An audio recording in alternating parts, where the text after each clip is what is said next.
दोस्तों, NTech science academy में आप सभी लोगों का स्वागत है।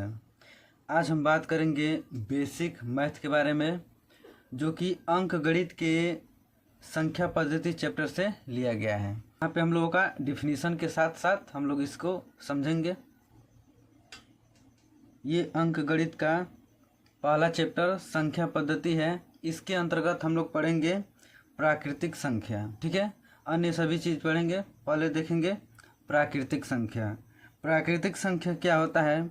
यानी किसी वस्तु को, ठीक है, किसी वस्तु को गिनने में जिसका हम लोग प्रयोग करते हैं उसे बोलते हैं हम लोग प्राकृतिक संख्या।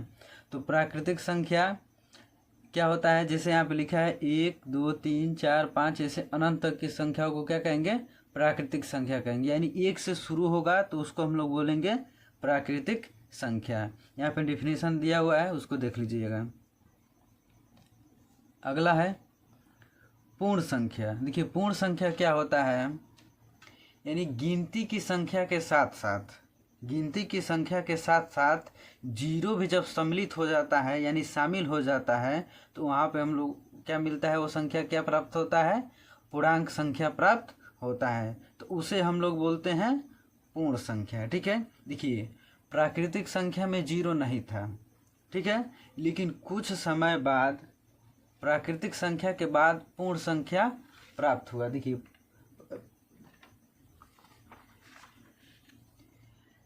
पूर्ण संख्या में क्या है? पूर्ण संख्या में हम लोगों का क्या है? जीरो है, ठीक है। प्राकृतिक संख्या में जीरो नहीं था। तो जीरो का खोज किसने किया? तो जीरो का खोज आर्यभट्ट ने किया था।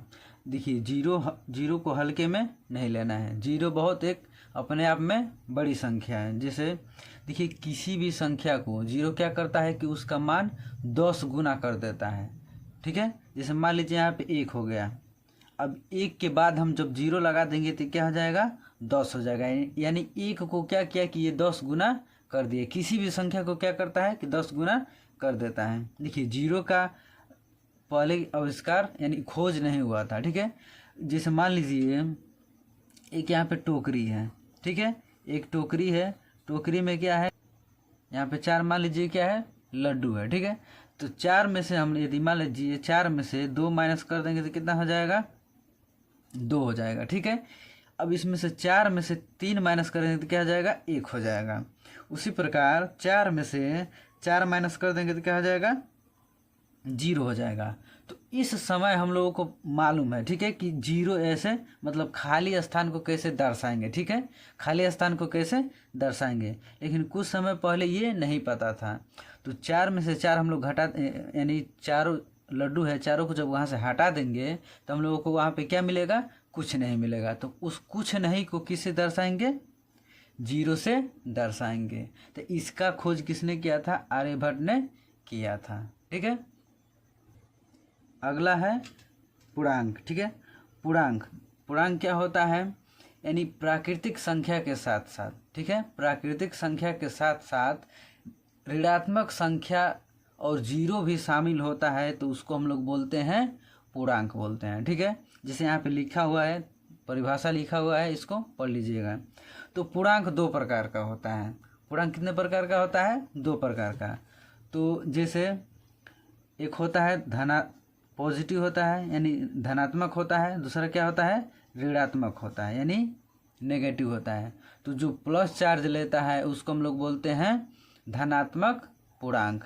और जो ऋण आवेश लेता है यानी ऋण सिंबल लेता है, चिन्ह लेता है, तो उसको हम लोग बोलते हैं ऋणात्मक पूर्णांक, ठीक है। जैसे मान लीजिए यहाँ पे उदाहरण हो जाएगा 1 + 1 + 2 + 3 ऐसे कर करके अनंत तक। उसी तरह ये माइनस वाला -3 -2 -1, तो ये हम लोग का क्या होगा?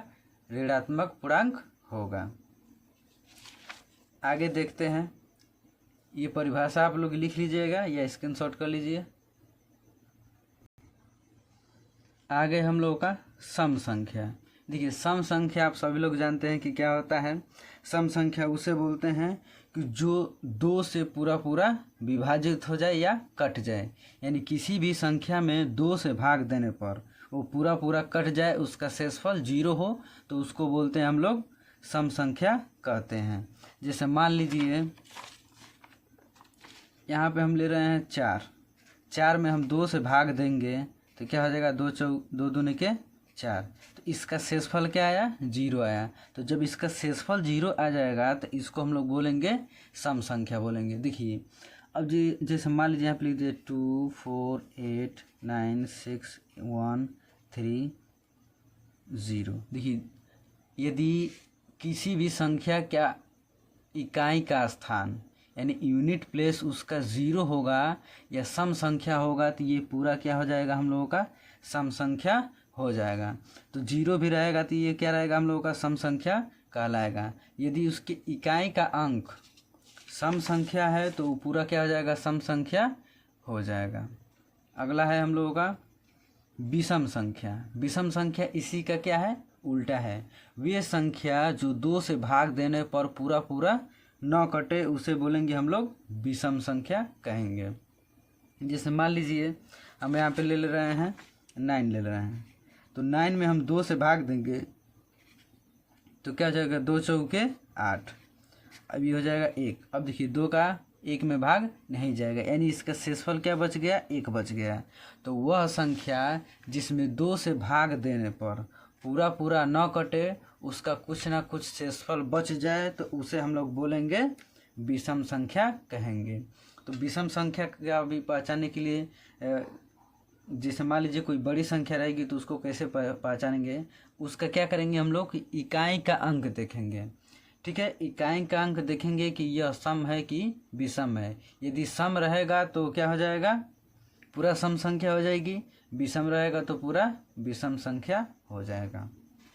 आगे है भाज्य संख्या है यानी कंपोजिट नंबर। ठीक है, इसका इंग्लिश नेम भी देखते रहिएगा, जो इंग्लिश मीडियम वाले हैं इंग्लिश वाला देखते रहिएगा और जो हिंदी मीडियम वाले हैं वो दोनों देखते रहेंगे। ठीक है, तो अगला है हम लोगों का भाज्य संख्या। भाज्य संख्या क्या होता है, वे संख्या, ठीक है, वे संख्या जिसका क्या होता है कि फैक्टर 2 से अधिक होता है, यानी गुणनखंड क्या होता है, 2 से अधिक होता है, तो उसको हम लोग बोलते हैं भाज्य संख्या कहते हैं। फैक्टर का मतलब गुणनखंड। ठीक है, जैसे यहाँ पे ले लीजिए 4 ले लीजिए, तो 4 क्या है, देखिए 1 से भी कटेगा, 2 से भी कटेगा और 4 से भी कटेगा, तो इसका गुणनखंड कितना हुआ, 3 हो गया। तो जब इसका गुणनखंड 2 से अधिक रहेगा तो इसको हम लोग बोलेंगे भाज्य संख्या कहेंगे। ठीक है, इसको बोलेंगे भाज्य संख्या। 2 से अधिक फैक्टर रहेगा, गुणनखंड रहेगा तो उसको बोलेंगे हम लोग भाज्य संख्या। अगला है अभाज्य संख्या। अभाज्य संख्या क्या होता है, यानी वह संख्या जिसका गुणनखंड सिर्फ 2 होता है, या कह सकते हैं वह तो 1 से कटेगा नहीं तो खुद से कटेगा, तो उसको हम लोग बोलेंगे अभाज्य संख्या। यहाँ पे परिभाषा लिखा हुआ है और उदाहरण भी लिखा हुआ है, इसको देख लीजिएगा। आगे देखते हैं परमेय संख्या। देखिए ये बहुत महत्वपूर्ण टॉपिक है, इसको अच्छे से देख लीजिए। परमेय संख्या क्या होता है, देखिए परमेय संख्या और भिन्न लगभग एक ही होता है। ठीक है, तो परमेय संख्या क्या होता है, वे संख्या जिसे हम लोग क्या करते हैं P/Q के रूप में लिख सकते हैं और Q का मान 0 नहीं होना चाहिए, उसे हम लोग बोलते हैं परमेय संख्या। तो P को हम लोग देखिए यहाँ पे जैसे P/Q और Q नॉट इजकल टू 0, यानी P/Q के रूप में होना चाहिए और Q का मान 0 नहीं होना चाहिए, तो इसको हम लोग बोलेंगे परमेय संख्या। तो इसको हम लोग लिखते हैं, ऊपर वाले को बोलते हैं अंश और नीचे वाले को बोलते हैं हर, और हर का मान 0 नहीं होना चाहिए, तो ये हम लोग का क्या कहलाता है, परमेय संख्या कहलाता है। देखिए हम लोग उदाहरण में क्या हो जाएगा 0। ठीक है, और प्राकृतिक संख्या, पूर्ण संख्या, ये सब क्या है हम लोगों का परमेय संख्या है। तो 0 हम लोगों का क्या है, परमेय संख्या है।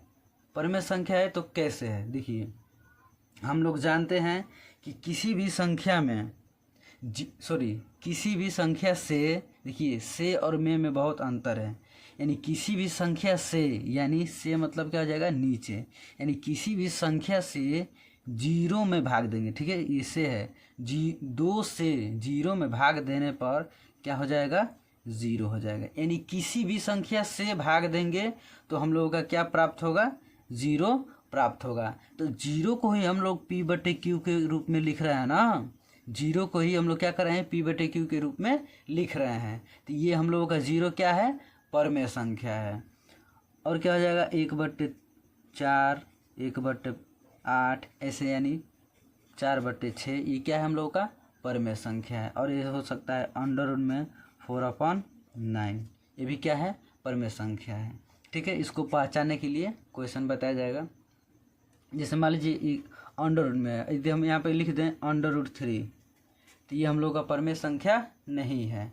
क्यों नहीं है, क्योंकि ये अंडर रूट से बाहर नहीं निकल पाएगा, इसीलिए क्या हम लोगों का ये अपरमेय संख्या है। ये क्या हो जाएगा, परमेय संख्या हो जाएगा। इसका जब बाहर निकलेगा तो 2 हो जाएगा, इसका बाहर निकलेगा तो 3 हो जाएगा। तो 2/3 हम लोगों का क्या है, परमेय संख्या है। ठीक है, आगे देखते हैं।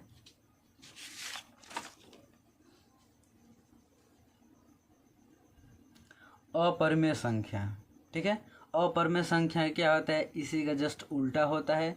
यानी वे संख्याएं जिसे हम लोग P/Q के रूप में नहीं लिख सकते हैं, उसे बोलेंगे हम लोग अपरमेय संख्या कहेंगे। ठीक है, तो अपरमेय संख्या में क्या हो जाएगा, जैसे यहाँ पे लिखा है पाई, तो पाई हम लोगों का क्या है, अपरमेय संख्या है, इसे परिभाषित नहीं कर सकते हैं।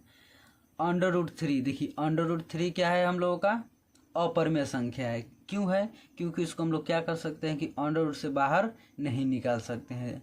तो ये हम लोग का क्या हो जाएगा, अपरमेय संख्या हो जाएगा। और यदि परमेय संख्या और अपरमेय संख्या का गुणनखंड, भागफल, योगफल और अंतर जब इस प्रकार के क्वेश्चन दिखेंगे कहीं पे, तो हम लोगों का क्या हो जाएगा, पूरा अपरमेय संख्या हो जाएगा। जैसे यहाँ पे देखने को मिल रहा है 2 + अंडर√3, तो ये हम लोगों का क्या है, अपरमेय संख्या है, क्योंकि ये परमेय संख्या है और ये क्या है, अपरमेय है। ये दोनों एक साथ में जब दिखेंगे तो ये हम लोगों का क्या हो जाएगा, अपरमेय संख्या हो जाएगा। और उदाहरण देख सकते हैं, जैसे हो जाएगा 2 - अंडर√5।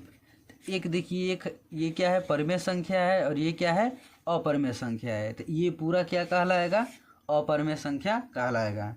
यहाँ पे हम लोग एग्जाम्पल लेते हैं 4/7, तो ये भी हम लोगों का क्या है, अपरमेय संख्या है। भले वो बट्टे के रूप में हो, या मल्टीप्लाई के रूप में हो, या एड के रूप में हो, यानी किसी भी रूप का हो, यदि एक अपरमेय है और एक परमेय है तो ये पूरा क्या हो जाएगा, अपरमेय संख्या कहलाएगा। जैसे यहाँ पे एक प्रश्न ले लेते हैं कि 2 + अंडर√3 ब्रैकेट में दूसरा हो जाएगा 2 - अंडर√3। तो इसको बताना है कि ये परमेय संख्या है या अपरमेय संख्या है। तो हम लोग कैसे बताएंगे, जब इसको सॉल्व करेंगे तब हम बता पाएंगे कि ये परमेय संख्या है कि अपरमेय संख्या है। तो इसके पहले हम लोगों को सर्वसम्मी का पता होना चाहिए, तभी बता पाएंगे कि यह परमेय है या अपरमेय है, या इसका गुणा करना आना चाहिए। तो ये देखिए, एक 2 + अंडर√3 है, यहाँ पे क्या है, 2 - अंडर√3 है। तो ये क्या है, प्लस है, क्या है, माइनस है। तो यहाँ पे हम लोगों को क्या देखने को मिल रहा है कि a² - b² का सूत्र देखने को मिल रहा है। तो a² - b² यानी अंडर√3 का स्क्वायर, तो 2 का स्क्वायर करेंगे तो 4 हो जाएगा। माइनस, देखिए अंडर√3 इसका मतलब ये होता है कि इसको 2 बार लिख करके क्या करना है, गुणा करना है। तो अंडर√3 का गुणा करेंगे तो हम लोग क्या होता है, 3 होता है। तो ये कैसे होता है वो भी देख लीजिए। तो अंडर√3 का गुणा करेंगे तो अंडर√9 हो जाएगा। तो यहाँ पे हम लोग देखने को क्या मिल रहा है कि ये क्या है, वर्गमूल है। ठीक है, इसका वर्गमूल निकालेंगे तो हो जाएगा 3 × 3। तो इसका जोड़ा बनता है वर्गमूल में, और इसको एक जब जोड़ा बन जाता है तो अंडर रूट के बाहर निकालते हैं तो 1 निकलता है। तो 2 है तो इधर क्या हो जाएगा, 1 निकलेगा। तो ये हम लोग का क्या मिल जाएगा, 3। तो ये इसी को हम लोग डायरेक्ट लिखते हैं यहाँ पे 3, यानी किसी भी इस अंडर रूट का जब स्क्वायर करेंगे तो वही मान होगा। तो इधर हो जाएगा 1, तो 4 में से 3 घटाए तो क्या हुआ, 1 हुआ। तो 1 हम लोगों का क्या है, परमेय संख्या है, तो इसको हम लोग बोल सकते हैं कि ये क्या है, परमेय संख्या है। दूसरा उदाहरण ले लेते हैं, जैसे यहाँ पे 2 अपॉन यहाँ पे √7 कर दिया जाए, यहाँ पे 4 √7। तो ये पूछा जाए कि ये क्या है, तो ये भी हम लोगों का क्या है, परमेय संख्या है। कैसे है, √7 से √7 कट जाएगा और 2 1 जा 2, 2 2 जा 4, तो क्या मिलेगा हम लोगों का आंसर फाइनल 1/2। तो ये क्या हो जाएगा, परमेय संख्या हो जाएगा। इसी तरह अनेक क्वेश्चन हो सकते हैं, तो उसको देख करके भी बता सकते हैं कि परमेय है कि अपरमेय है, या उसको हल करके भी बता सकते हैं। जैसे एक और उदाहरण लेते हैं, 3 - √2 का होल स्क्वायर। इसको बताना है कि ये परमेय संख्या है कि अपरमेय संख्या है। यहाँ पे देखने को क्या मिल रहा है कि a - b का होल स्क्वायर मिल रहा है। तो सूत्र क्या होता है हम लोगों का, a² - 2ab + b²। तो ये चीज़ क्या है हम लोगों का, a है, ये क्या है, b है। तो a² - 2ab अब प्लस b का स्क्वायर यानी √2 का स्क्वायर। तो ये हो जाएगा 9 - 3 दूना के 6 हो जाएगा √3। अब प्लस इसका स्क्वायर करेंगे तो क्या हो जाएगा, 2। ठीक है, तो ये प्लस में है, भी प्लस में है, तो 9 2 कितना हो जाएगा, 11 - 6 √3। तो मैं पहले ही बता दिया हूँ कि यदि परमेय संख्या और अपरमेय संख्या एक साथ में हो तो ये पूरा क्या कहलाता है, अपरिमेय संख्या कहलाता है। ठीक है, ये क्या हो जाएगा हम लोगों का, अपरिमेय संख्या हो जाएगा, ये परिमेय हो जाएगा और ये भी परिमेय हो जाएगा। अगला है हम लोगों का वास्तविक संख्याएं। देखिए वास्तविक संख्या क्या होता है, ये दो चीज़ से मिलकर बनता है। ठीक है, यदि परमेय संख्या और अपरमेय संख्या दोनों देखने को मिले तो वो क्या कहलाएगा हम लोगों का, वास्तविक संख्या कहलाएगा। जैसे यहाँ पे उदाहरण है 4 8 2। ठीक है, ये भी हम लोगों का क्या है, वास्तविक है, यानी प्राकृतिक संख्या भी हम लोगों का क्या हो जाएगा, वास्तविक होगा। और 2 + √3 यानी अपरमेय संख्या भी रहेगा, तो उसको भी बोलेंगे हम लोग वास्तविक संख्या कह सकते हैं। ठीक है, तो परिमेय और अपरिमेय दोनों को हम लोग वास्तविक संख्या बोल सकते हैं। अब यहाँ पे कुछ विशेष बिंदु देखने को मिला है जो प्रश्न में पूछे जाते हैं। जैसे पहला है, संख्या 1 न तो भाज्य है और न है अभाज्य है। ठीक है, न ये भाज्य है न ही अभाज्य है। ठीक है, अगला है, ऐसी संख्या जो अभाज्य हो एवं सम संख्या हो केवल 2 है। देखिए ये क्या कर रहा है कि अभाज्य, अभाज्य क्या होता है, जिसका फैक्टर क्या होता है, 2 होता है। 2 का मतलब कि वो 1 से कटे या खुद से कटे, तो वो होता है हम लोगों का अभाज्य संख्या। तो 2 क्या हो जाएगा, 1 से कटेगा और 2 से कटेगा, तो इसीलिए क्या है, ये केवल, अब वो केवल क्या है, 2 है, भाज्य भी है और सम भी संख्या है। अगला है, सभी प्राकृतिक संख्याएं पूर्ण, पूर्णांक, परमेय एवं वास्तविक होती हैं। अगला है, सभी पूर्णांक परमेय एवं वास्तविक होते हैं।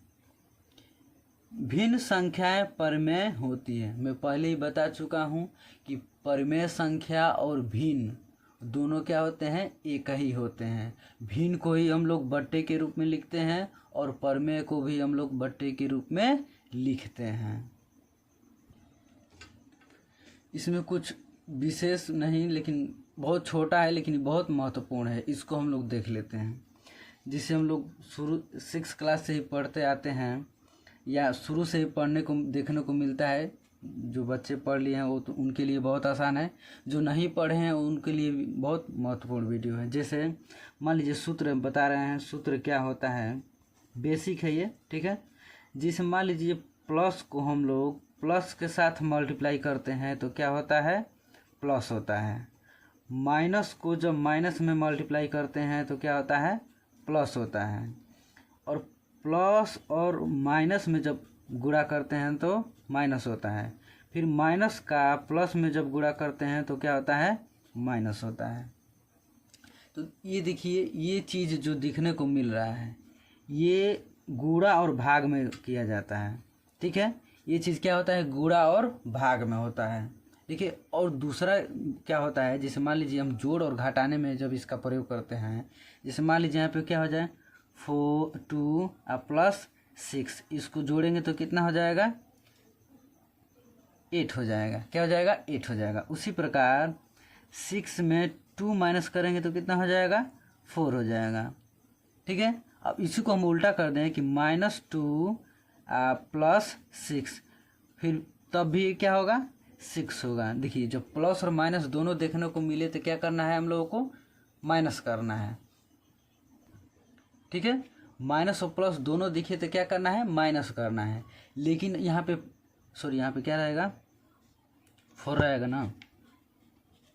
देखिए अब प्लस और माइनस दोनों दिखे तो क्या करना है, माइनस करना है। लेकिन यहाँ पे प्लस और माइनस ये वाला फार्मूला यूज नहीं करना है। देखिए यहाँ पे संख्या पे डिपेंड करता है कि वहाँ पे माइनस लगेगा कि प्लस लगेगा। जो संख्या बड़ी रहेगी उसी संख्या का चिन्ह यहाँ पे लगेगा। देखिए यहाँ पे कंपेयर की बात नहीं की जा रही है, संख्या की बात करिए। जो संख्या बड़ी रहेगी उसी संख्या का चिन्ह यहाँ पे लगेगा। तो देखिए यहाँ पे 6 बड़ी संख्या है तो यहाँ पे प्लस का चिन्ह लगेगा। इसी को हम लोग उल्टा कर दें कि -6 प्लस 2। अब ये क्या होगा, तो यहाँ पे क्या हो जाएगा -4 होगा। देखिए जब यहाँ पे कंपेयर करने की बात होगी तब यहाँ पे 2 बड़ा होगा, लेकिन यहाँ पे संख्या देखी जा रही है कि संख्या बड़ा है, ठीक है। तो संख्या कौन बड़ा है, 6 बड़ा है, ठीक है। तो 6 के आगे क्या है, माइनस है, तो इसीलिए माइनस का चिन्ह लग जाएगा। लेकिन यहाँ पे गुणा और भाग में देखिए मल्टीप्लाई और डिवाइड में ये यूज होता है, और एड और सब्सट्रैक्ट में क्या होता है कि ये यूज होता है। यानी संख्या पे आधारित डिपेंड रहता है कि प्लस लगेगा कि माइनस लगेगा। तो इसको विशेष रूप से इसको ध्यान दीजिएगा, ठीक है। ये बड़े बड़े बच्चों को नहीं आता है, ठीक है। जैसे हम पूछ दें कि 2 में -2 घटाएंगे तो क्या होगा, क्वेश्चन समझे क्या कहा जा रहा है कि 2 में -2 को घटाना है, यानी -2 को घटाना है। तो 2 देखिए ये ब्रैकेट के बाहर है, अंदर है, तो इसका मतलब क्या है, गुणा का चिन्ह है, तो माइनस माइनस क्या आ जाएगा प्लस। और 2 कितना हो जाएगा 4। तो ये देखिए क्या आया 4 आया। कई लोगों का आंसर आएगा 0। 2 में से -2 घटाएंगे तो क्या आ जाएगा, तो कई लोगों का आंसर क्या रहेगा 0, लेकिन रियल में आंसर क्या रहेगा 4। क्वेश्चन को समझेंगे तब। उसी तरह एक और क्वेश्चन पूछ दिया जाए कि 2 + 2 / 2 क्या होगा, तो कई लोग कहेंगे कि 2 होगा, क्योंकि 2 जोड़ दिए या 2 से उसमें भाग दे दिए तो क्या आ जाएगा 2 आ जाएगा। लेकिन वो पूरा क्या है, गलत है। हर एक क्वेश्चन का नियम होता है, ठीक है। नियम कानून से यदि हम लोग करते हैं तो सवाल गलत नहीं होता है। क्वेश्चन क्या किए हम, 2 + 2 / 2। तो नियम क्या कहता है, पहले भाग कीजिए, तब जो गुणा कीजिए, तब जोड़ कीजिए, तब घटाना कीजिए। तो यहाँ पे हम लोगों को क्या दिख रहा है, भाग दिख रहा है, तो भाग करेंगे। 2 का इसमें भाग देंगे तो क्या हो जाएगा 1 होगा, अब +2 है ये, तो दोनों को जोड़ देंगे तो क्या हो जाएगा 3 हो जाएगा। तो ये हो जाएगा हम लोगों का आंसर। तो क्वेश्चन को ध्यान से पढ़ना है और ध्यान से सुनना है। देखिए यदि मैं पढ़ाऊँ और आप अच्छे से पढ़ें तो 100% मैं गारंटी देता हूँ कि आपको समझ में आएगा। नहीं तो मैं मेहनत करते जाऊँ, आप उसको न पढ़ें तो कतई नहीं आएगा वो। लेकिन मैं इस बात की गारंटी ले रहा हूँ कि यदि मैं पढ़ा रहा हूँ और आप अच्छे से पढ़ें तो वो 100% आएगा ही आएगा। तो इस वीडियो को जितने भी लोग देख रहे हैं, ठीक है, इस वीडियो को जितने भी लोग देख रहे हैं उसमें कमेंट करते रहिए, ठीक है। कमेंट करने से हम लोगों को क्या मिलता है कि साहस मिलता है कि हाँ बच्चे पढ़ रहे हैं, उनको समझ में आ रहा है, तो और अच्छे से वीडियो बनाया जाए, ठीक है। तो मिलते हैं अगले वीडियो में, तब तक के लिए धन्यवाद। जय हिंद।